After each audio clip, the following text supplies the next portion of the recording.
kepada Tuhan. Kami bersyukur buat pujian dan penyembahan yang sudah dibawakan oleh Ibu Gembala. Kami semua diberkati dan kami semua dilawat oleh Tuhan. Terima kasih, kami perlu Tuhan hari-hari ini. Kami membutuhkan kekuatan yang dari Allah, sebab tanpa Tuhan perjalanan hidup kami akan terseok-seok. Kami akan dikuatkan lewat firman. Firman-Mu menjadi kekuatan penghibur, memberikan semangat bagi kami. Berfirmanlah bagi kami Tuhan, sebab hati kami telah siap dan kami rindu. Firman-Mu menjadi alasan kenapa kami ada di dalam rumah Tuhan. Dalam nama Tuhan Yesus, urapan Allah turun bagi hamba. Biarlah hamba-Mu Kau sembunyikan di belakang salib Tuhan, sehingga yang nampak adalah kemuliaan Tuhan. Kami siap mendengar firman Allah, melakukannya di dalam kehidupan kami. Dalam nama Tuhan Yesus Kristus, haleluya, amin. Yeskiel pasal 47 ayat 1 sampai ayatnya yang kelima. Saudara perhatikan dalam Alkitab saudara. Saya akan membacakannya bagi saudara. Yeskiel pasal 47 ayatnya yang pertama sampai dengan ayatnya yang kelima. Kemudian ia membawa aku kembali ke pintu bait suci, dan sungguh ada air keluar dari bawah ambang pintu bait suci itu dan mengalir menuju ke timur. Sebab bait suci juga menghadap ke timur, dan air itu mengalir dari bawah bagian samping kanan dari bait suci itu, sebelah selatan Mesbah. Lalu diiringinya atau keluar melalui pintu gerbang utara, dan dibawanya aku berkeliling dari luar menuju pintu gerbang luar yang menghadap ke timur. Sungguh air itu membual dari sebelah selatan. Sedang orang ini pergi ke arah timur dan memegang tali pengukur di tangannya. Ia mengukur 1000 hasta dan menyuruh aku masuk dalam air itu, maka dalamnya sampai di pergelangan kaki. Ia mengukur 1000 hasta lagi dan menyuruh aku masuk sekali lagi dalam air itu. Sekarang sudah sampai di lutut. Kemudian ia mengukur 1000 hasta lagi dan menyuruh aku ketiga kalinya masuk dalam air itu. Sekarang sudah sampai di pinggang. Sekali lagi ia mengukur 1000 hasta lagi. Sekarang air itu sudah menjadi sungai, di mana aku tidak dapat berjalan lagi, sebab air itu sudah meninggi sehingga orang dapat berenang, suatu sungai yang tidak dapat diseberangi lagi. Puji Tuhan, sampai di sana kebenaran firman Allah. Tema khotbah pada pagi hari ini dalam ibadah Minggu Raya, saya berikan tema kita tenggelam di dalam Roh Tuhan. Saya dan saudara mengalami kepenuhan Tuhan. Itu yang menjadi tema kita pada pagi hari ini. Karena saya dan saudara kita membaca di dalam Yeskiel tadi, kita melihat bahwa Yeskiel dibawa Allah. Dia diperlihatkan dalam suatu penglihatan.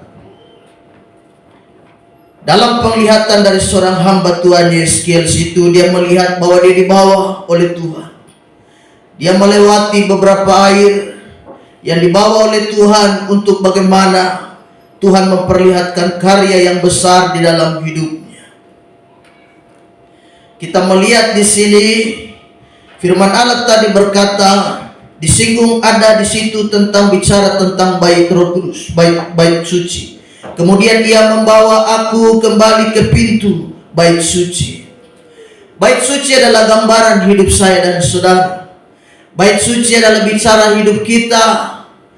Sebab di dalam 1 Korintus pasal 6 ayat 19 berkata, atau tidak tahukah kamu bahwa tubuhmu adalah bait Roh Kudus yang diam di dalam kamu, Roh Kudus yang kamu peroleh dari Allah, dan bahwa kamu bukan milik kamu sendiri. Jadi Roh Kudus berdiam di dalam hidup saya dan saudara. Karena itu jangan kotori tubuh ini dengan hal-hal yang tidak memuliakan Allah. Kita tidak boleh taruh kebencian di sini.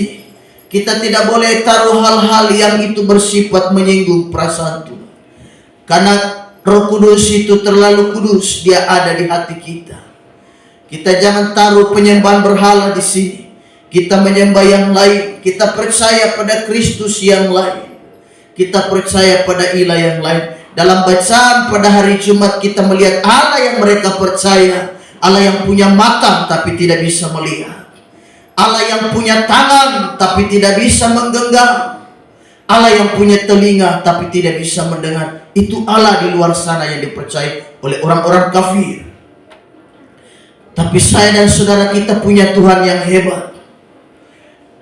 Kita punya Tuhan yang luar biasa, punya tangan dan Dia sanggup menjamah hidup saya dan saudara. Dia bisa melihat setiap tetesan air mata kita. Itu adalah Allah kita. Allah yang mampu menjangkau setiap hidup saya dan saudara. Jadi bait suci di sini adalah bicara saya dan saudara. Sedangkan air yang kita baca tadi, air dari pergelangan kaki, mata kaki, lalu naik ke lutut, lalu naik ke pinggang, dan dia penuh. Itu bicara Roh Kudus. Air bicara tentang Roh Kudus yang akan memberikan kesejukan, memberikan kedamaian di hati saya dan saudara, memberikan keberanian, memberikan peneguhan, dan Dia berkata, jangan takut nak, ada aku di sini. Dia Roh penolong. Saudara tahu yang menjadi kesukaan dari pribadi yang satu ini kudus, kekudusan.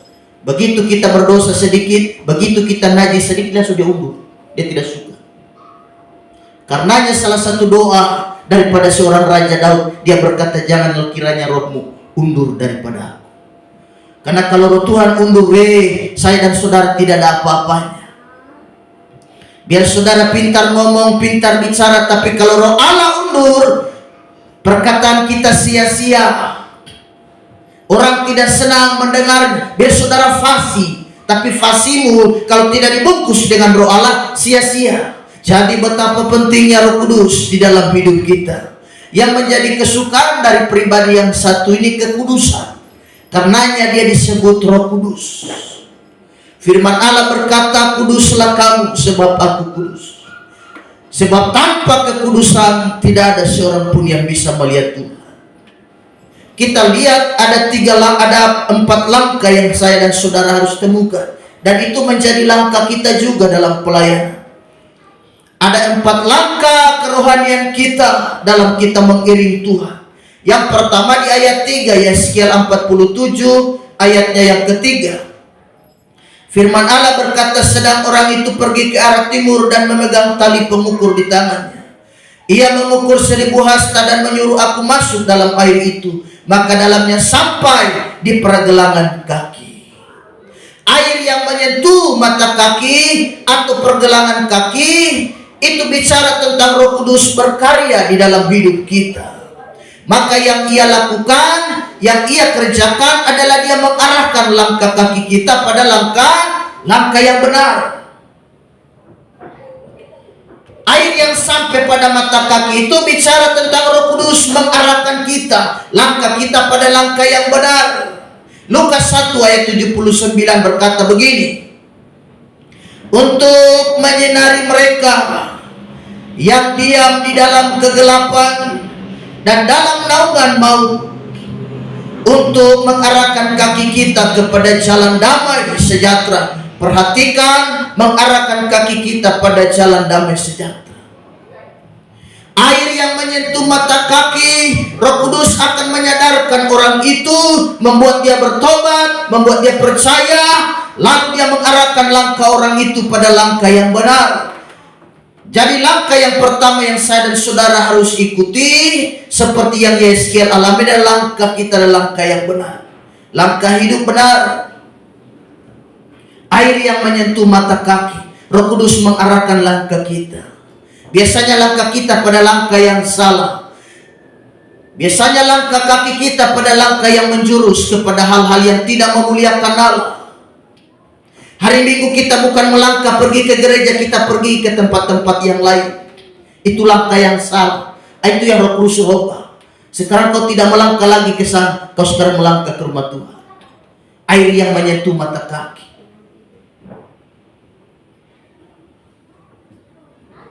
Hari Minggu kita tidak mencari Allah, tetapi langkah kaki kita pada hal-hal yang tidak memuliakan Allah.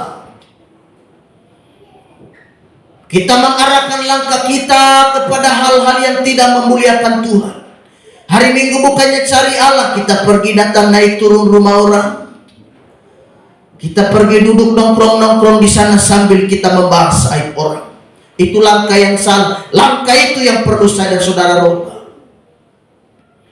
Biasanya kaki ini kalau hari-hari begini kita tidak cari Tuhan.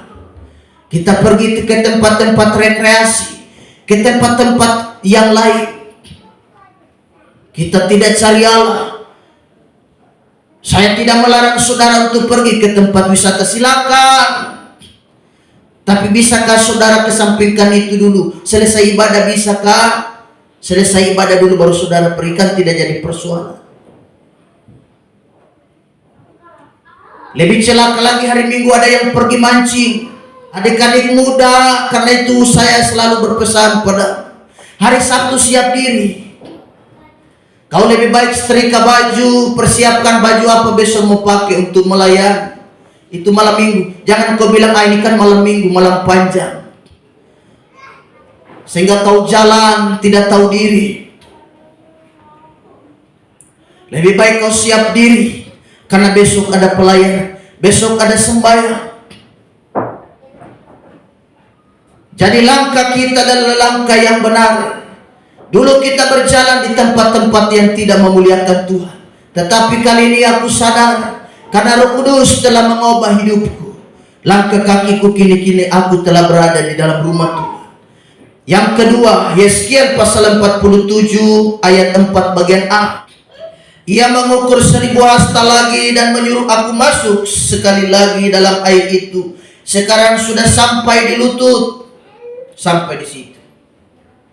Air yang tadi ada di mata kaki sekarang dia sudah naik. Dia sudah ada di lutut. Air yang ada di mata kaki tadi bicara tentang langkah yang benar. Air yang ada di lutut bicara tentang langkah doa. Saudara tahu salah satu saudara Yesus Kristus, saudara jasmani, namanya Yakobus, Rasul Yakobus, penulis suratan Yakobus. Salah satu ayat yang sering kita bahas dan paling populer itu Yakobus pasal 5 ayat 16. Doa orang benar sangat besar kuasanya. Rasul Yakobus penulis kalimat tentang doa. Karenanya dia dijuluki sebagai si lutut onta. Itu julukan yang diberikan pada Rasul Yakobus. Karena dia suka doa. Lututnya ini sampai dia jadi keras seperti lutut unta. Karenanya dia penulis tentang kalimat-kalimat doa indah sekali. Rasul Yakobus. Air yang ada di lutut bicara doa. Kita berlutut, berdoa. Langkah doa. Tadi langkah yang benar, sekarang maju. Dia naik tingkat langkah doa. Sudah hidup benar nih. Yang tadinya tidak tahu doa, sekarang bisa doa. Sekarang bisa pelayanan. Jadi air sampai di lutut itu bicara tentang langkah doa. Kita banyak doa. Pelayanan ini perlu doa. Pelayanan ini ada sampai hari ini semua karena topangan doa. Kita bisa melayani dengan bagus. Kita bisa melayani bersama-sama semua karena hasil doa. Kita bisa makan cukup, pakai cukup, minum cukup, haleluya. Semua karena hasil doa. Kami sebagai hamba Tuhan ada sampai hari ini semua karena hasil doa. Kami hanya hidup dengan doa, karenanya kami bisa makan, bisa urus anak dengan baik. Semua karena hasil doa. Apa yang saudara mau harapkan? Orang panggil pelayanan semua karena hasil doa. Orang bisa minta melayani, orang undang ke sini, semua karena hasil doa. Namanya juga hamba Tuhan. Saudara tergerak bisa memberikan sesuatu pada kami, itu hasil doa. Kami sebagai hamba Tuhan berdoa. Saya tantang kita semua untuk kita mari kita lebih banyak doa. Karena sekarang godaannya itu berkadar-kadar tinggi. Persoalan yang saya dan saudara hadapi sekarang ini berkadar tinggi. Karena itu saya dan saudara jangan lengah. Kita jangan undur. Kita terus berdoa, kita tingkatkan doa. Pelayanan ini perlu doa. Rumah tangga kita perlu doa. Masa depan kita perlu doa. Anak-anak kita perlu doa. Kita mendoakan mereka air sampai di lutut, bicara langkah doa. Kita banyak doa. Lukas 22 ayat 41 berbunyi begini. Kemudian ia menjauhkan diri dari mereka, kira-kira seperlempar batu jaraknya. Lalu ia berlutut dan berdoa, katanya. Itu doa Yesus di Taman Getsemani. Ingat, ada kalimat berlutut. Lutut ini dipakai untuk doa. Yesus menunjukkannya. Dia berlutut saat berdoa. Jadi lutut, air sampai di lutut, bicara Roh Kudus membawa kita. Pada langkah yang berikut adalah kita suka doa. Kita berkomunikasi mencari Tuhan. Lewat apa? Lewat doa. Doa merupakan kekuatan kita sebagai orang percaya. Rasul Yakobus adalah rasul yang luar biasa. Penulis kalimat-kalimat doa. Doa mungkin terlihat kecil karena orang yang berdoa hanya 2-3 orang. Tapi firman Allah berkata 2-3 orang berkumpul demi namaku, aku hadir di sana. Doa memang dia terlihat kecil karena kita jemaat GPD Damai hanya beberapa orang saja yang berlutut berdoa. Tapi ledakannya besar. Ledakannya luar biasa. Dia bisa menyelamatkan seluruh kota. Dia bisa menjangkau seisi negeri. Kenapa? Karena kuasa doa. Sama seperti 120 murid yang berdoa di kamar loteng Yerusalem. Hanya 120 murid yang berdoa. Tapi saudara tahu banyak jiwa dimenangkan bagi Tuhan. Jadi kita banyak doa. Kita banyak berserah kepada Tuhan. Kita setia mencari Tuhan. Kita hanya hidup dengan doa. Saya percaya doa ini akan membuat kita tetap bertahan hari ini. Doa ini penting. Air sampai di lutut adalah bicara tentang doa. Yang ketiga, Yeskiel pasal 47 ayatnya yang keempat bagian B. Yang pertama langkah yang benar, langkah pertobatan. Yang kedua langkah doa. Yang ketiga ayat 4 bagian berikut. Ia mengukur 1000 hasta lagi dan menyuruh aku masuk sekali lagi dalam air itu. Sekarang sudah sampai di lutut. Bagian B. Kemudian dia mengukur 1000 hasta lagi dan menyuruh aku ketiga kalinya masuk ke dalam air itu. Sekarang sudah sampai di mana? Air itu tadinya di mata kaki, naik di lutut. Sekarang sudah ada di pinggang. Air itu kini sekarang berada di pinggang. Air berada di pinggang itu bicara Roh Kudus membawa kita dari langkah pertobatan, langkah yang benar, lalu kita suka berdoa. Yang berikut langkah ketiga adalah langkah pelayanan. Yang ketiga adalah langkah pelayanan saya dan saudara kepada Tuhan. Pekerjaan Tuhan membawa kita bukan hanya pada langkah pertobatan, tetapi dia akan membawa kita pada langkah yang berikut, yaitu kita terlibat di dalam pelayanan. Air sampai di pinggang. Kubacakan satu ayat buat Lukas 17 ayat 8. Bukankah sebaliknya ia akan berkata kepada hamba itu, sediakanlah makananku, ikatlah pinggangmu dan layani aku sampai selesai aku makan dan minum, dan sesudah itu engkau boleh makan dan minum. Saudara tahu, seorang pelayan itu tugasnya mengikat pinggang Tuhan.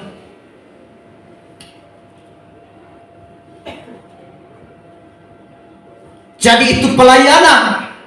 Seorang hamba melayani tuannya, waktu tuannya mau makan, ikat pinggang dulu. Hamba kesana, hamba sahaya mengikat pinggang Tuhan. Monggo tuanku silakan makan, ikat pinggang dulu. Jadi pinggang bicara pelayanan seperti seorang hamba yang melayani tuannya dengan mengikatkan kain pada pinggang. Jadi dari mata kaki, lutut, naik ke pinggang. Roh Kudus membawa kita bukan hanya pada langkah pertama, dia sampai di sini. Pelayanan. Saudara sudah bertobat, percaya Tuhan, amin. Ayo melayani, terlibat pelayanan. Saudara yang sudah serahkan diri sepenuhnya melayani Tuhan, ayo mari kita terlibat pelayanan. Jadi Roh Kudus akan membawa kita pada langkah yang berikut, langkah pelayanan. Seperti seorang hamba yang mengikatkan kain pada pinggang tuannya. Firman Allah berkata, bukankah selesai aku makan baru kau makan? Kau layani aku dulu, ikat pinggangku.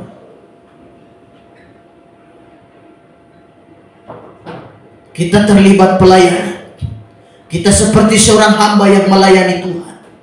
Kita semua terlibat. Jangan menjadi penganggur di kebun anggurnya Tuhan. Jadi air itu sudah naik sampai di pinggang, bicara tentang pelayanan. Kita melayani Tuhan. Kita hidup benar. Kita harus berjumpa Tuhan secara pribadi. Pelayanan kita harus benar-benar murni di hadapan Allah. Motivasi pelayanan kita. Salah satu tema khotbah yang akan kukhotbahkan di NN sebentar sore adalah mari kita melayani bersama. Di situ beberapa hal saya membahas, salah satunya adalah motivasi pelayanan. Saudara melayani motivasinya apa sih? Mau dipuji jemaat apa bagaimana? Motivasi saudara melayani apa? Supaya diberkati? Motivasi saudara melayani supaya apa? Saya tidak tahu. Itu urusan saudara dengan Tuhan. Jadi karena itu saya dan saudara melayani bersama. Kita melayani Tuhan. Satu kali ada seorang guru, dia berkata kepada murid-muridnya, manusia sulit jumpa Tuhan. Kenapa? Karena Tuhan terlalu rendah dan manusia terlalu tinggi. Muridnya berkata, wah, bukankah itu terbalik guru? Gurunya berkata, tidak, itu sudah betul. Manusia yang adalah debu tanah bikin diri kaya Tuhan. Sedangkan Tuhan yang adalah maha kuasa merendahkan diri, bahkan mati di kayu salib. Banyak kali kita begitu bikin diri seperti Tuhan Allah. Karenanya saudara tidak bisa jumpa Tuhan. Manusia yang adalah debu tanah tetapi meninggikan diri layaknya Tuhan. Sedangkan Tuhan yang tinggi merendahkan diri. Merendahkan dirinya serendah-rendahnya menjadi seperti manusia. Kita belajar dalam pelayanan merendahkan diri. Kita belajar dalam pelayanan kita berserah kepada Tuhan. Yang terakhir kita lihat di situ ada langkah pelayanan. Lalu yang berikutnya Yeskiel 47 ayatnya yang kelima, firman Allah berkata begini, sekali lagi ia mengukur 1000 hasta lagi. Sekarang air itu sudah menjadi sungai, di mana aku tidak dapat berjalan lagi, sebab air itu sudah meninggi sehingga orang dapat berenang. Suatu sungai yang tidak dapat diseberangi lagi. Sudah penuh, tidak bisa berenang lagi. Sudah penuh, sudah tidak bisa jalan. Tadinya di mata kaki, sekarang di lutut, sekarang di pinggang, kini sudah penuh. Yang terakhir ini yang kita perlukan, mengalami kepenuhan di dalam Roh Kudus. Kita melayani Tuhan bukan hanya di kulit-kulit, tapi kita melayani Tuhan secara penuh. Kita melayani Allah bukan hanya 0,5%, 2,5%, 3%, 5%, tidak. Seluruh hidup kita berikan buat Tuhan. Ada orang kan melayani Tuhan setengah setan, setengah Tuhan. Setengah percaya Yesus, setengah masih percaya barang gaib. Itu namanya kau melayani Tuhan masih di kulit-kulit, masih setengah-setengah. Tapi kalau seluruhnya untuk Tuhan saja dah. Kita melayani Tuhan hanya setengah-setengah. Setengah ini untuk Tuhan, setengah ini untuk yang lain. Jangan. Kita jangan menduakan Tuhan. Kita berikan hidup ini sepenuhnya untuk Tuhan. Tadi dikatakan di situ air itu sudah penuh, tidak bisa jalan. Sudah tidak bisa. Kenapa? Karena air itu Yeskiel sudah tenggelam. Air itu sudah penuh. Dia tidak bisa berjalan lagi, kata Yeskiel. Roh Kudus sudah menguasai kita. Roh Kudus sudah memenuhi kita. Kita perlu dan butuh kepenuhan Roh Kudus. Kita perlu urapan Roh Kudus. Kita harus penuh. Kita harus menerimanya secara sempurna. Kita harus menerimanya secara utuh.